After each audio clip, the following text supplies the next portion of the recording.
You're being shot on a 28 to 75. Right now? Yeah. I must look good then. Yeah. Of course. Of course. Ladies and gentlemen, welcome back to Get the Shot, brought to you by Tamron Australia. My name is Joe Orchard, I'm your host. I'm here today with Joe Elliot. It's Attack of the Joes. Sorry about that. Director, filmmaker, photographer, multi-talented, multifaceted, all the multis you can think of. You know, he just does it. And we're here to talk about his movie that he happened to shoot entirely on Tamron, which is just so exciting and something we haven't had before. So, Joe, thank you for coming on the show. Thank you for the very warm introduction, Joe. It's so nice to be here to come talk about the film, The Frog and Toad. Yeah. It's a film that is so close to me, and we've been so lucky to be able to show so many people, and it's going to be releasing at the end of the year. And it's just been such a process of creating that and filming it all in the Tamron lens series, and yeah, traveling through Central America and Mexico with my two best mates, and then being able to show that to people has been such a cool experience. And to be able to sit here and talk today, it means so much. So thank you. Yeah. Let's get straight into the movie, because that just is so interesting to me. How did it all come about? Yeah, so it's a film that I made with my two best mates, Jake Fitler and Shay Cridlin, and we're going through a process of pretty much just living together, spending all of our time together, and just hanging out in Kira, spending a lot of time by the beach, going home watching surf films, and just always just loving it. And one night we had the stupid idea of saying, why don't we make one? And it just eventuated to something way bigger than we ever thought it could, just one stupid idea one night. But from there, we sort of looked at each other and thought, are we kind of serious about this? And yeah, started buying plane tickets and then camera gear and, sorting some new lenses, getting new equipment, and then all of a sudden we're on a flight to LA and trying to figure out buying a car in Los Angeles and navigating that and all the sort of people you meet in that process. And definitely some hilarious stories for that 1 week we spent there, and it was such a good time. And then getting into Mexico and just that beautiful, beautiful place, and how different it can be from the north to the south, and the people and the food, just in that area alone. And then the surf as well, which is what we were going for, obviously, on our trip. It was just such a great experience. But to come about from that, to think of all of that as a plan, it was sort of just something we ran and gunned on the way. It was just hey, we've got the car now, we're going to Mexico. It's okay, we'll go here next. It was something that sort of just happened as it happened. And that's sort of the way we live, I guess.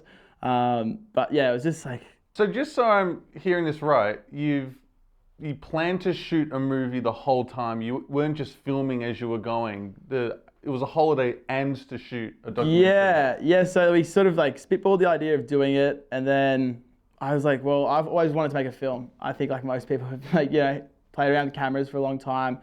Making a film has always been a massive goal of mine, and always wanted to do something over that sort of 45-minute mark. And luckily, this one just, it was a story that was sort of hard to cut off, if anything. It was okay, we should just end it now, sort of thing. It was just, we ended up getting a 68-minute film of our journey, but I knew that I definitely wanted to do that. Beforehand, I had a couple of things in mind in terms of some ideas for shots in the intro. The intro sequence has a bit of a narrative and introduces the film, and there were some visuals that I wanted to accompany that I did pre-plan, and one song that I had that had Mexico in the lyrics. That's all I have, was just a couple of shots and a song. So it's a pretty loose way to start a film, but much like the journey itself, you can't really plan it. So to be able to plan a film, it's kind of hard to sort of do those things around it. I knew we were going to be surfing. I knew there was going to be some crazy landscapes. So yeah, I packed up all my stuff and hit the road, hit the Frog and Toad. Yeah, right. So you've got all these ideas, you're in a foreign area to you, you're meeting all these wonderful people, and there's so many things and options to shoot. So I'm sure creatively, was that overwhelming? Yeah, I mean, the process of editing took us in total 14 months. So the biggest part was going through all the footage. We didn't do a whole... How much footage did you have? Oh man, hours and hours. I ended up taking 15 terabytes to be on the road just to be super safe, because I had a bunch of hard drives available. I ended up feeling about maybe 8 terabytes. It was a lot of footage. It took us about 6 months just to go through all the footage of the 14-month editing process. So then from there, creating the narrative and the voiceover and that sort of stuff. But yeah, the biggest part, that chunk of going through the footage, a lot of surfing to watch. We clip reviewed as we were filming for surfing, but even still, it's such a beast when you're filming so much, hours and hours on end.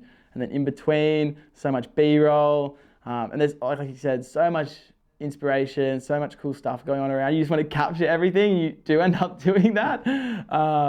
So yeah, to be able to like nitpick those is like, I think the biggest part of editing. Like really, like a shot that you may really, really love might not make it just purely because it doesn't fit into the way that the sequence is told with the music or the, you know, the sort of you're story. very story conscious. We're very story conscious with the Frog and Toad. Yeah, that's something that I definitely really didn't want to have.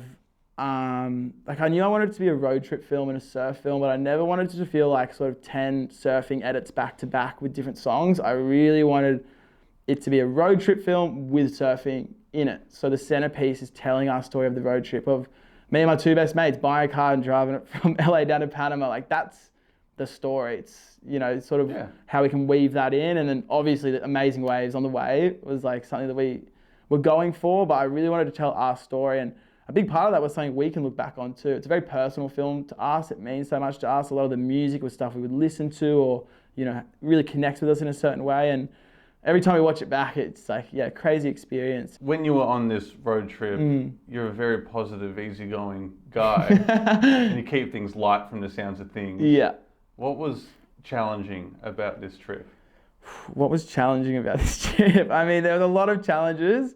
You sort of start redefining what a challenge is when you're on the road. Like sometimes you just think like, we can get to that another time. The car, Beverly, we had a Chevy Suburban 2001 that we bought in Los Angeles. Gorgeous. Absolute rig. It was, purchased from a mechanic, and it was his family car. So it was just great condition, really great purchase. And we definitely took it off the beaten track more than I think his family might have. And a lot of zip ties were harmed in the making of this film, for sure. Putting the car back together, bro. There's some good shots in there of that. Duct tape and zip ties. Yeah, duct tape, zip ties, and a dream. That's us. Yeah.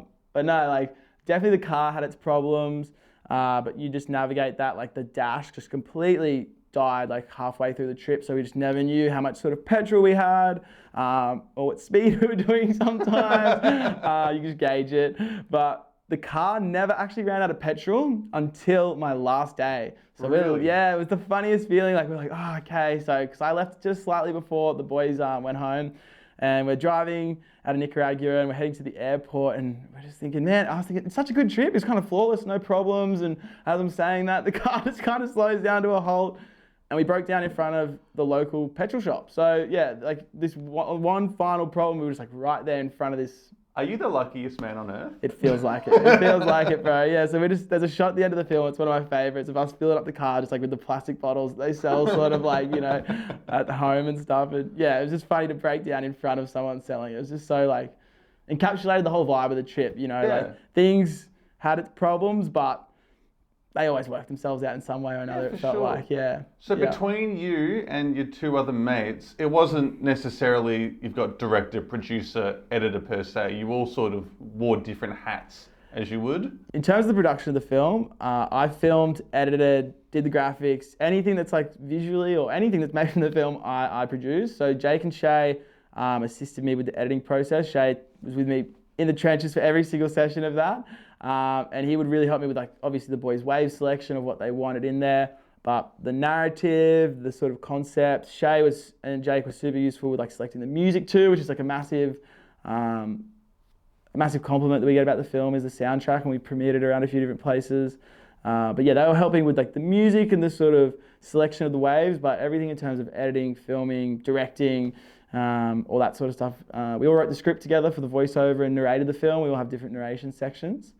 But other than that, it's basically a film that's like my baby. Yeah, it's mine. Yeah. You mentioned it briefly as you were saying all this, but you've exhibited the film in quite an interesting way. Do you want to walk through how you've approached that? Yeah, sure. So when we were on the road throughout Mexico, one thing that we noticed was just the troubles that a lot of communities face with water access.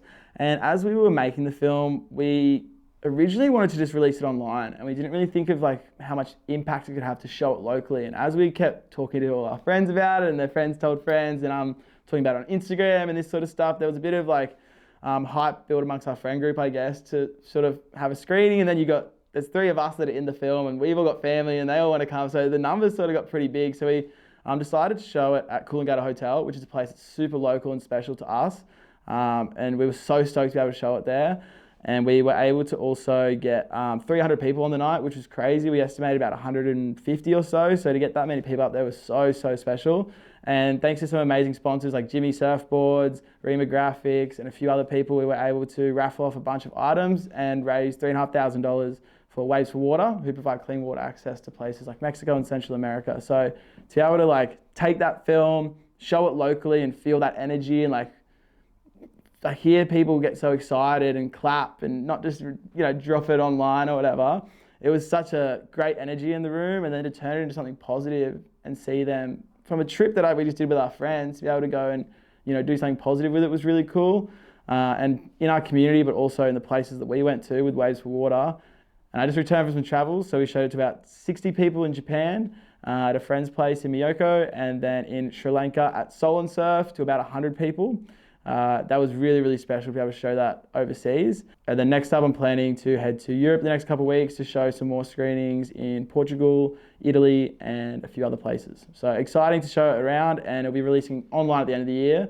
The reasoning for that was I just wanted to keep it a bit more exclusive and kind of hold on to a bit of work rather than just release it in such a digital sort of landscape. I wanted to keep it more of an experience that I can share with others. For something that was 10 months on the road, 14 months editing, and now to just drop it or release it, I really wanted to take it around and see and feel the way people, responded to the movie. Yeah. I totally understand with what you're saying. Like sometimes the podcast isn't comparable to a movie, but if we've gotten 60 views on an episode, that's cool, that's a number. But to see 60 people in a session actually watching it, the whole perspective there, everyone's together enjoying it. It makes all the difference. Mate, yeah, it was insane to have that amount of people at our like sort of local place. Like the stuff we've done, taking it around blows my mind, like internationally. But to have it at home with everyone there, the energy in that room is like something that I don't think I can even explain. Yeah. I guess we'll feel it again at Frog and Toad 2. Yeah. Working on the sequel. Yeah. Starting to. So Coolangatta, that's where you're from, right? I'm from Fingal Head, which is northern New South Wales. Okay. So pretty much like one of the closest spots to the border. And Coolangatta is like, just over the river. Is that where you got into surfing? So pretty much all around where I live is like a bit of a hotspot for it. But my main background is always been in creative, like making videos. It's been something I've loved doing for a long time, and photography too. And my dad was always, inspiring me to do some photography, and then my grandmother too, always being really artsy and living with her in Fingal and with my family just growing up and, taking a lot of photos and eventually video, and then being around the ocean, it kind of became like this culmination of like, oh my God, let's make a surf movie. Thankfully. And then having the right people around me too, like Jake and Shay were in a position where they were keen to do a trip as well. So it wasn't just like, hey, I want to make a movie. Oh, we want to do a trip. They were sort of planning that too. So it was just like really a right moment, sort of right time sort of thing, yeah. I can totally relate to the wanting to make movies. That was my whole thing growing up too. I had to hide all of my old YouTube videos when applying for jobs. They're a little bit... they're endearing in a sweet way. Very personal. And, exactly. But it's sort of like, I just remember I was staying at a friend's place in Paynesville, which is regional Victoria, a lot of lakes and canals. And I just was walking back to their place and I saw a tree. And for some reason, I hear explosion, and I created this whole chase scene that started with us in the house and then like running out. But we only had like 1 hour of sun left. Yeah. And so we were just like... Tough and gig. we shot it sequentially, which was, in hindsight, dumb because we shot the outside stuff last. Very artsy. Yeah. It's a metaphor, I think. I'll see if I can still find that and show you Send later. it through. Send it through. Inspire me, Frog and Toad 2. We'll have some outside scenes running through on sunset. So, is it making movies that you want to do, or is it... Because I know you do a bit of photography as well and work on some commercial stuff. Yep. But what are you wanting to really focus and get good at? My passion is storytelling, and documentary filmmaking is my place where I feel like I express that best. That does shift and change. I do love photography. It's such a passion of mine. It's just something that I can just sort of creatively do that's I don't know, sometimes video can be a bit more heavy in terms of workload and stuff. Yeah. So photography is a bit more of something I can do freely, I guess, in a way. But in terms of like what I really want to do is more films in the documentary for Frog and Toad 2 and telling stories. I'm very, very passionate about like local stories and local history and the history of places, and to go around and hear people's stories and share that, I think is something that really like calls upon me. Yeah. I remember looking into, because I had this dream, I want to buy 30, direct a music video and direct a documentary at some point. And I'm glad people like you exist out there that prove it's actually possible to do sooner than you think with the tools that you already have. Like, Definitely. this is one of the lenses that you used. It is. No, yeah. So we took so I had my lenses, which is the Tamron 17-28 and the 28-75, shot on the Sony A7S III. And then we also shot a lot of the surfing, well, pretty much all the surfing actually, on the ASPC Tamron 18-150, I want to say, I think it is, yeah. And we just did the crop on that, and that was still great. But yeah, had a suite of 3 Tamron lenses. Yeah, they were great. The whole experience, I've always used them. Even from when I first started, it was something that was like accessible to me. But from there, I always loved how compact and lightweight they were. So initially, if I was thinking about maybe making a switch to something different, there was always something like a bit bulkier or something that wouldn't really work with my workflow of doing sort of low-key documentary. You don't really want to break that scene of pulling out some massive sort of camera or something that was going to break my arms all day too. So it's nice to have something compact. Like, yeah, it was super, super, like, no friction in the workflow at all using the Tamron 17-28. 28-75 is, I think, probably my number one of all time. Just like 28, like I love a wide, but You're being shot on a 28-75. Right now? Yeah. I must look good then. Yeah, of course. Of course. Well, but I've got the brand new 35-100 on me. So you look better than me. No, that's we not need to switch true. seats. You've got the better camera too. You're too kind. But no, that whole suite of lenses, man, just made it super easy. And yeah, I definitely don't think of switching up anytime soon. So, but you need to be hands-on with what you're doing. That's what I'm picking up here, right? Yeah. When you go on to do something a little bit bigger and explore different stories, how are you going to go with, bigger team, bigger crew, and potentially not being able to be hands-on? Or no matter what you do, are you going to have to be hands-on? So when I think about making future films like The Frog and Toad, the first thing that comes to mind is the trip itself rather than like the production of the film. And the crew or the people around me are like my best mates that are going to be on the trip with me. And they may not have the technical ability of using cameras, but their creative ability and our eye and our perspective for the way that we bounce off one another is something that is like the best sort of creative team I can ask for, and they're the best people to have on the road as well. So I can't really imagine it getting bigger in terms of like having to have a team. I think we're so capable, and yeah, I think we did such a great job with the first one. We're so driven of how it turned out and how people have reacted to it to even go bigger and better on the next one. So I think that it is the best team I can ask for really already. Oh, that's the best to hear. Yeah. What did you learn about yourself on the road trip? Wow. What did I learn about myself on the road trip? Probably my very good patience for my mates. What did I learn on the road trip?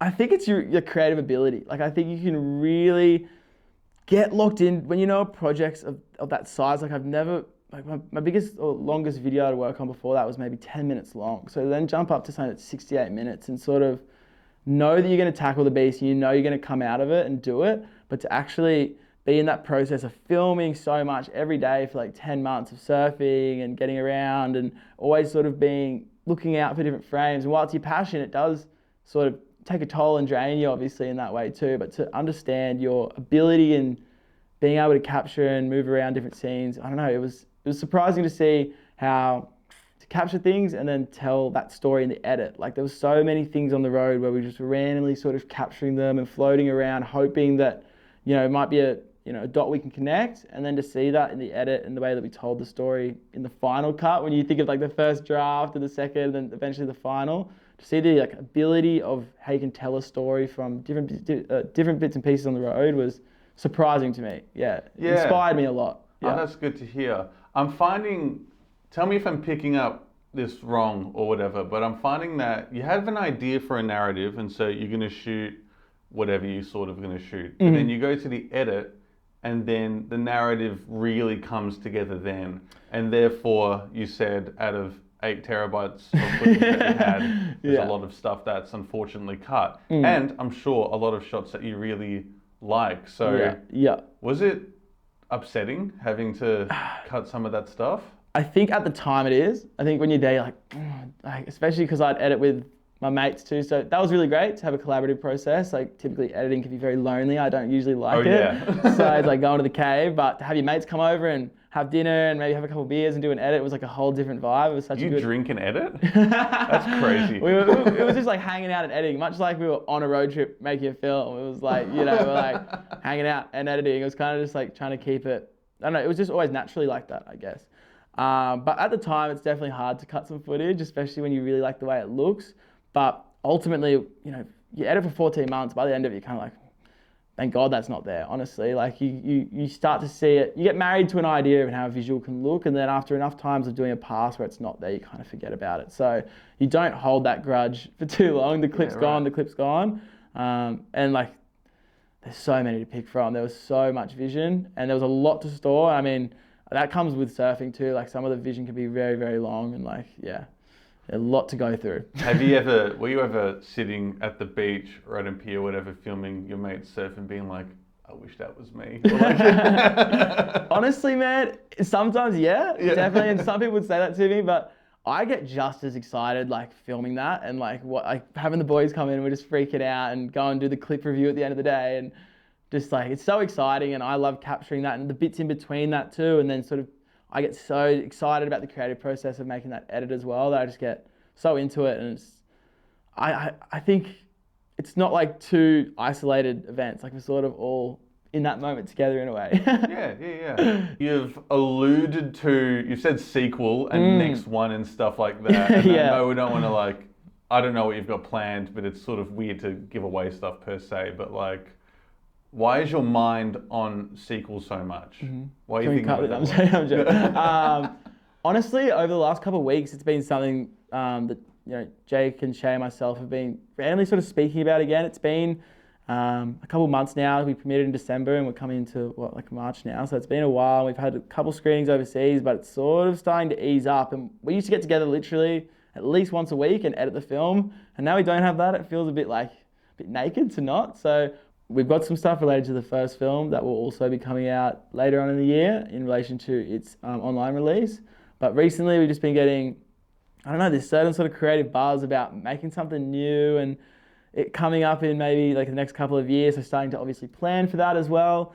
And then recently we just got super excited, started conceptualizing the intro and it's definitely going to be something we want to do. And now that we could see the impact through the charity that we had last time, we definitely want to get more involved with that throughout the actual physical trip itself and then the premieres we piggyback off that.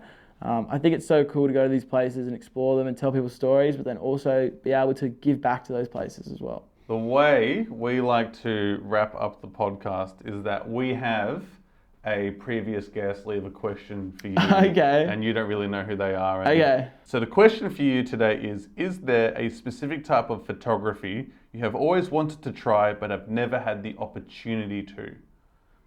And I guess for your sakes, I'll include like videography and filming in this question. Actually, something that I've been wanting to do a whole lot more in this next film is we only had an array of lenses based off our finances for the film, and since doing that, and saving up a bit more money, like getting a new sort of telephoto lens, I'd love to work more with some creative, tight surfing shots and a bit more abstract imagery and some even visual effects maybe in the next film too. So that's something that I've not been sort of scared to try, but in the first film I was really loving experimenting with the cinematography and the storytelling, and I think in this next one, trying to maybe be a bit more visual and a bit more artistic with some Why frames. was scared your reaction to trying these things? I mean, I think